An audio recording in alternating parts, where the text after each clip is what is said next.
Ya, saya lanjutkan. Nah, tadi sekilas sudah saya bandingkan antara basis data dengan sistem basis data. Ya, basis data dengan sistem basis data. Ya, basis data ini kumpulan data. Jadi kumpulan data, namun kumpulan data tersebut tidak apa istilahnya ya? Ya, data itu dikumpulin seperti itu aja tidak ya. Jadi data-data tersebut itu saling berhubungan. Kemudian dia bisa diorganisir dalam struktur tertentu. Jadi ada skemanya. Nah, basis data tersebut ya, jika digunakan untuk diakses, ditampilkan ke orang lain, diorganisir lah istilahnya dalam suatu sistem.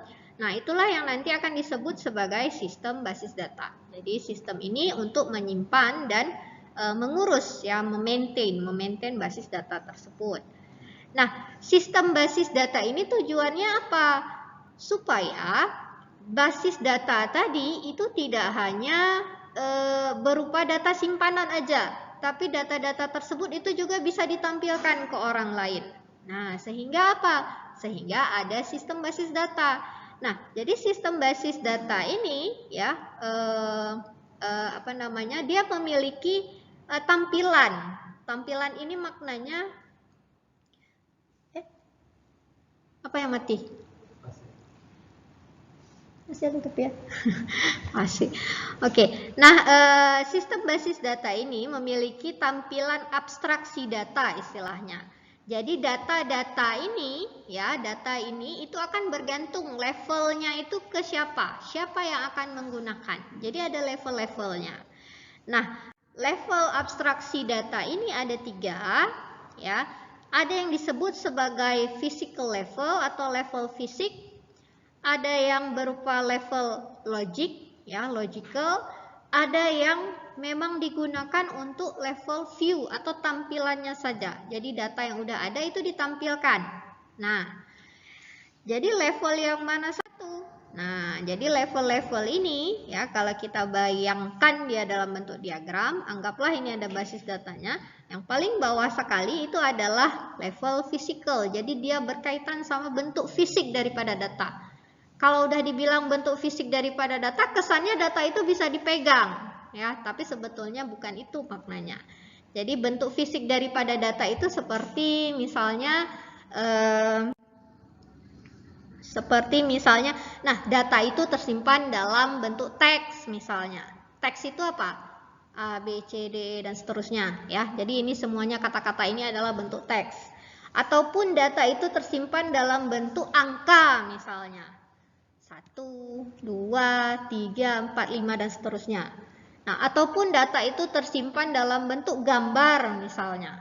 Ya, jadi bentuk fisik. Nah, jadi bukan berarti bentuk fisik itu kita bisa pegang, tidak. Tapi bentuk fisik data itu sifatnya data itu nanti ada bentuknya dia, ya. Tapi bukan berarti fisik dalam artian bisa kita pegang, tapi fisik dalam artian ada strukturnya, ada struktur daripada data.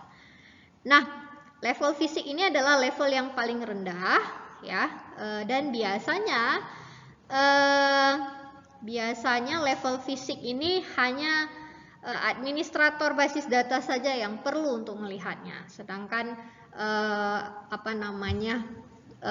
user-user yang lainnya itu tidak perlu mengetahui terkait dengan level fisik ini, ya. Nah, kemudian level berikutnya adalah konseptual.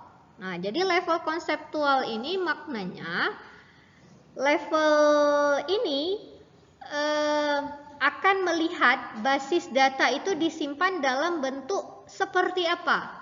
Ya, jadi disimpan dalam bentuk kaitannya dengan data-data yang lain itu seperti apa.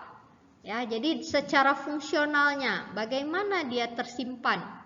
Bagaimana dia tersimpan, kemudian hubungan antar data tadi. Nah, itu semuanya dibahas dalam level konseptual.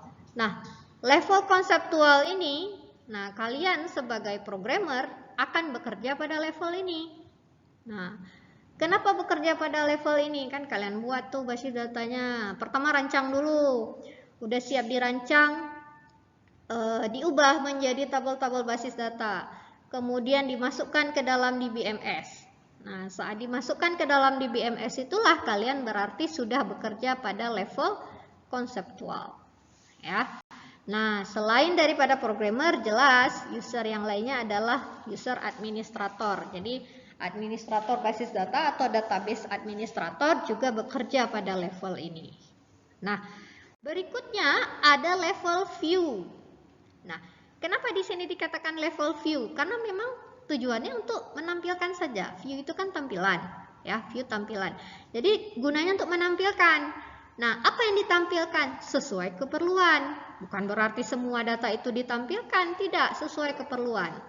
Nah, jadi satu basis data itu bisa saja akan menghasilkan banyak view. Ya, banyak view. Contohnya misalnya seperti di bank. Ya kan? Kalau di bank kan ada tellernya, misalnya ada CS, ya, customer service, kemudian ada bagian dari dalamnya itu, kemudian ada apa namanya tuh, kepala bagiannya, kepala bagian apa kepala bidang, ya. Nah, jadi masing-masing user tadi itu bisa saja melihat data yang berbeda, ya. Nah, contohnya teller. Nah, teller, kalau kalian datang ke bank itu kan berhadapan sama teller. Nah, teller itu mungkin, ya, data yang bisa dilihat hanya data akun dan data pelanggannya saja. Ya, data akun dan pelanggan saja yang akan view, yang akan tampak di dia seperti itu. Nah, dia nggak bisa melihat misalnya data pegawai. Dia nggak bisa melihat. Kenapa?